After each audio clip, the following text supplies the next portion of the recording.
canción está escrita cuando nuestro comandante en jefe leyó la carta de despedida del Che.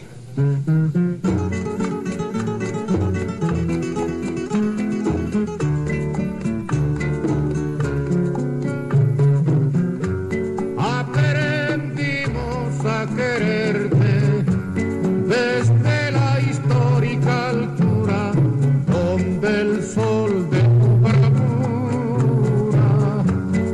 le puso cerco a la muerte. Aquí se queda la clara, la entrañable transparencia de tu querida presencia, comandante Che Guevara. Bonjour, vous êtes bien à l'écoute de L'avis de nos voisins, présenté par l'association Ulalche. Au micro, Sylvie.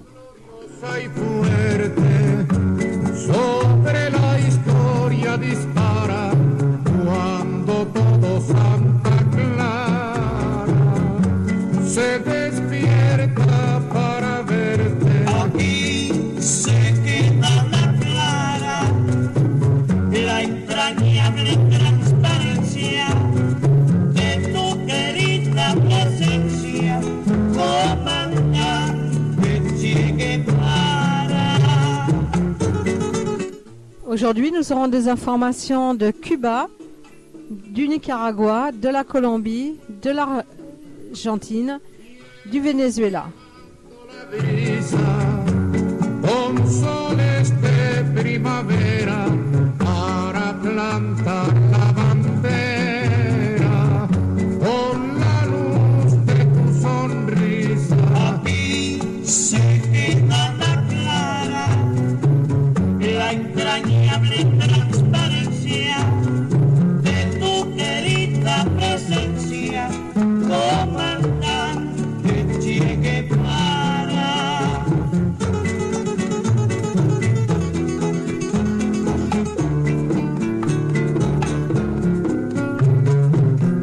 Tu amor revolucionario te conduce a nueva empresa donde esperan la firmeza de tu brazo libertario. Aquí se queda la clara, la entrañable transparencia de tu querida presencia, comandante Che Guevara.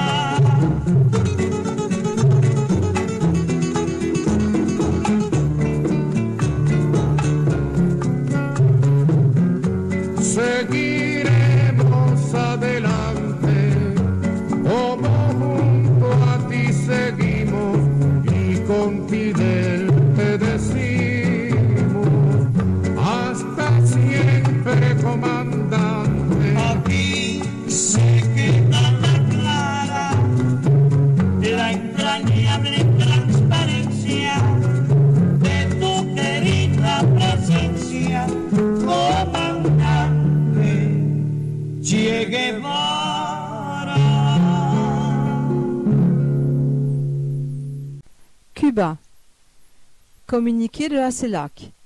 Face à la décision annoncée le 17 décembre 2014 par les gouvernements de la République de Cuba et des États-Unis d'Amérique de rétablir les relations diplomatiques, nous, les États de la communauté des États latino-américains et caribéens, déclarons, dans un moment historique pour notre communauté et pour la communauté internationale, célébrons la décision de rétablir les relations diplomatiques par le président Raúl Castro Ruz et le président Barack Obama, qui constitue un pas décisif pour la complète normalisation des relations entre les deux pays.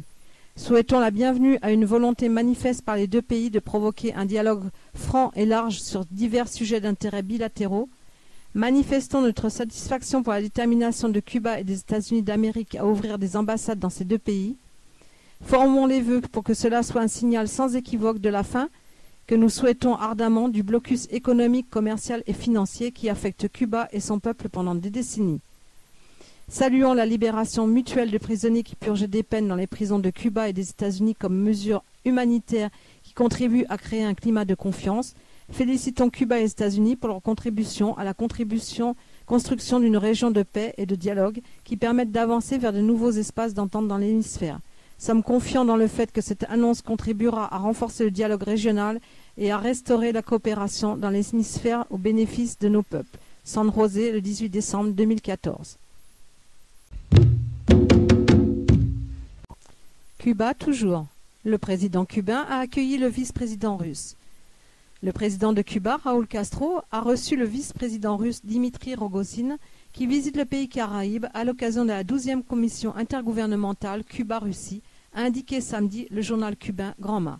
Pendant cette rencontre, ayant eu lieu vendredi, Raúl Castro et M. Rogozine ont dialogué sur l'excellent état des relations bilatérales et le besoin de continuer à les renforcer, en particulier dans le domaine économique commercial. Le vice-président russe a été accompagné par l'ambassadeur de la Russie à Cuba, Mikhail Kaminin, du sous-directeur général de la coopération d'État Rostek Dimitri Chougaïev et par d'autres fonctionnaires du gouvernement russe. Par ailleurs, le vice-président cubain du Conseil des ministres, Ricardo Gabrisas, le chancelier Bruno Rodríguez et l'ambassadeur de Cuba en Russie, Emilio Lozana, ont participé à la rencontre.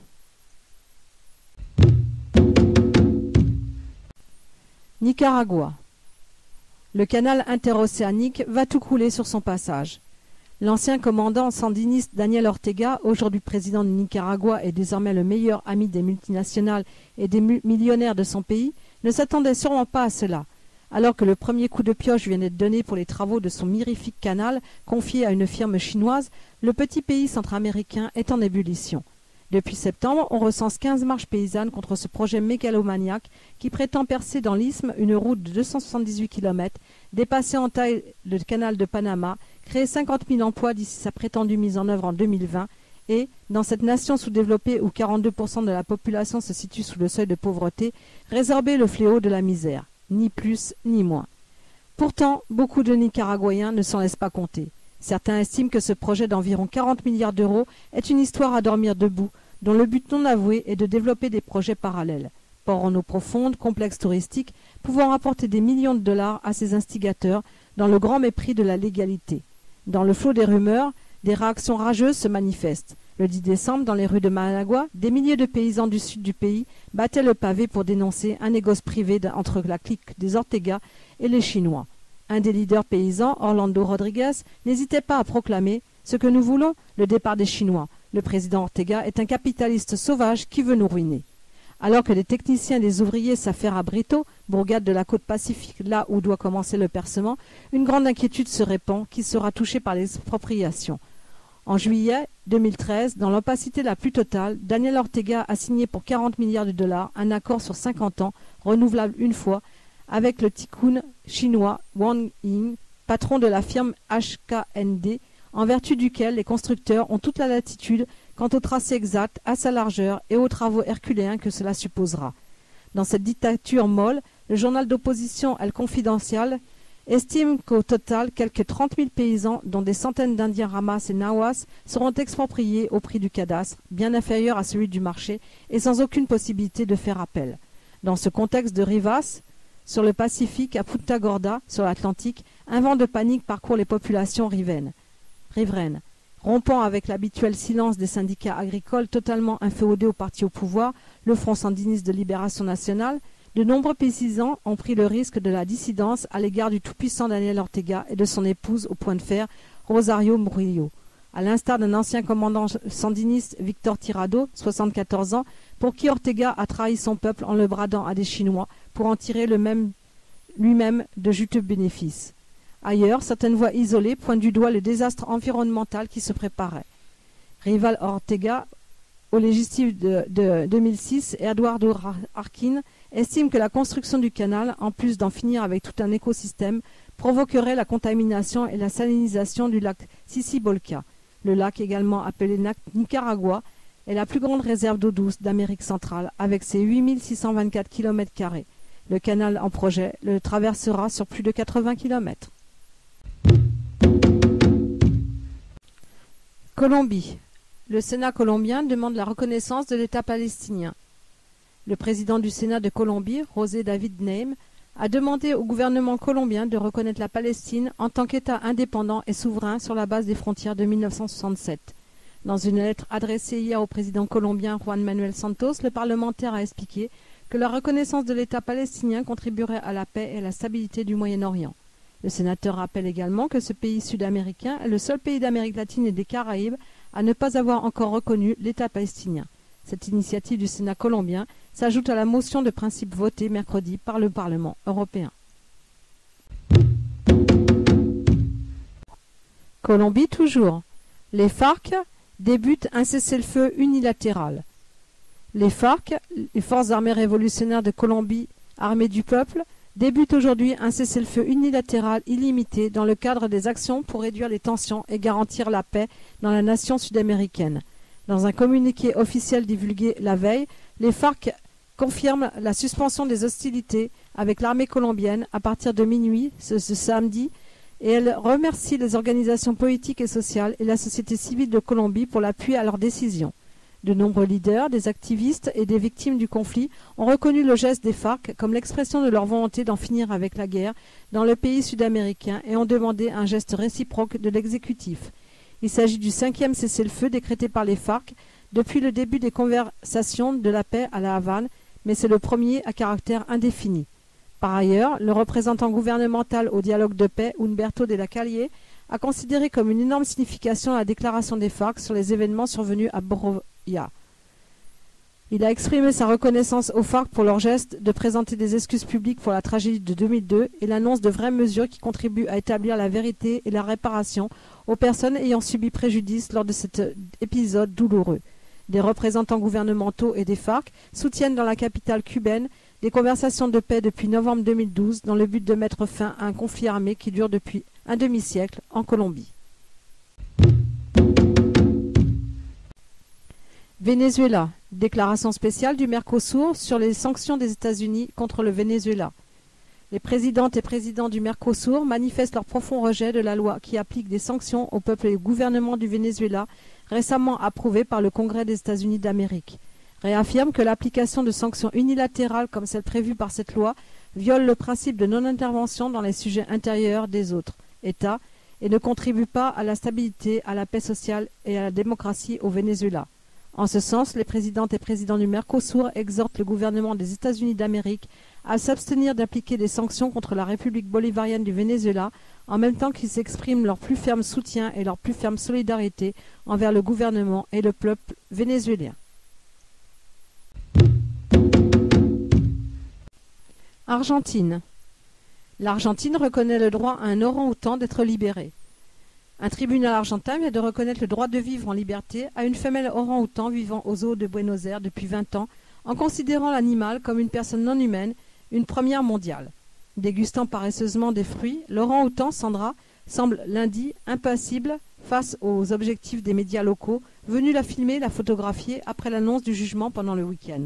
La Chambre de cassation pénale de la capitale a décidé d'appliquer une ordonnance d'habeas corpus à l'animal, considérant ainsi que même s'il ne s'agit pas d'un être humain, il a des sentiments et le droit à une plus grande liberté. Une demande similaire avait été rejetée en décembre 2013 par la justice de New York. Une organisation de défense des animaux demandait alors à ce que 4 chimpanzés en captivité soient considérés comme personnes non humaines et bénéficient du droit de liberté. Cette fois, c'est l'association de fonctionnaires et avocats pour les droits des animaux qui avait saisi le tribunal pour demander la libération de Sandra, un orang-outan de 50 kg, haute de 1,50 m, locataire du zoo de Buenos Aires. Les responsables de ce dernier défendaient lundi ses conditions de captivité.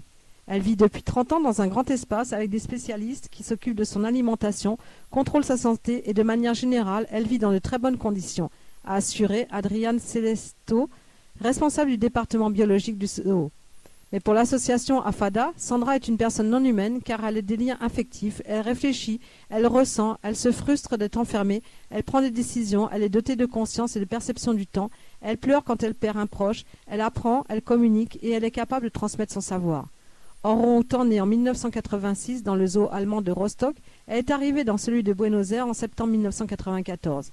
Les conséquences immédiates du jugement n'étaient pas connues lundi.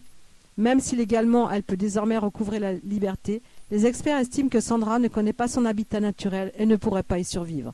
Le zoo, lui, a indiqué que même avant ce jugement, il étudiait déjà la possibilité de la transférer dans un sanctuaire naturel au Brésil ou aux États-Unis.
Ainsi se termine l'émission La vie de nos voisins, présentée par l'association Ulalché.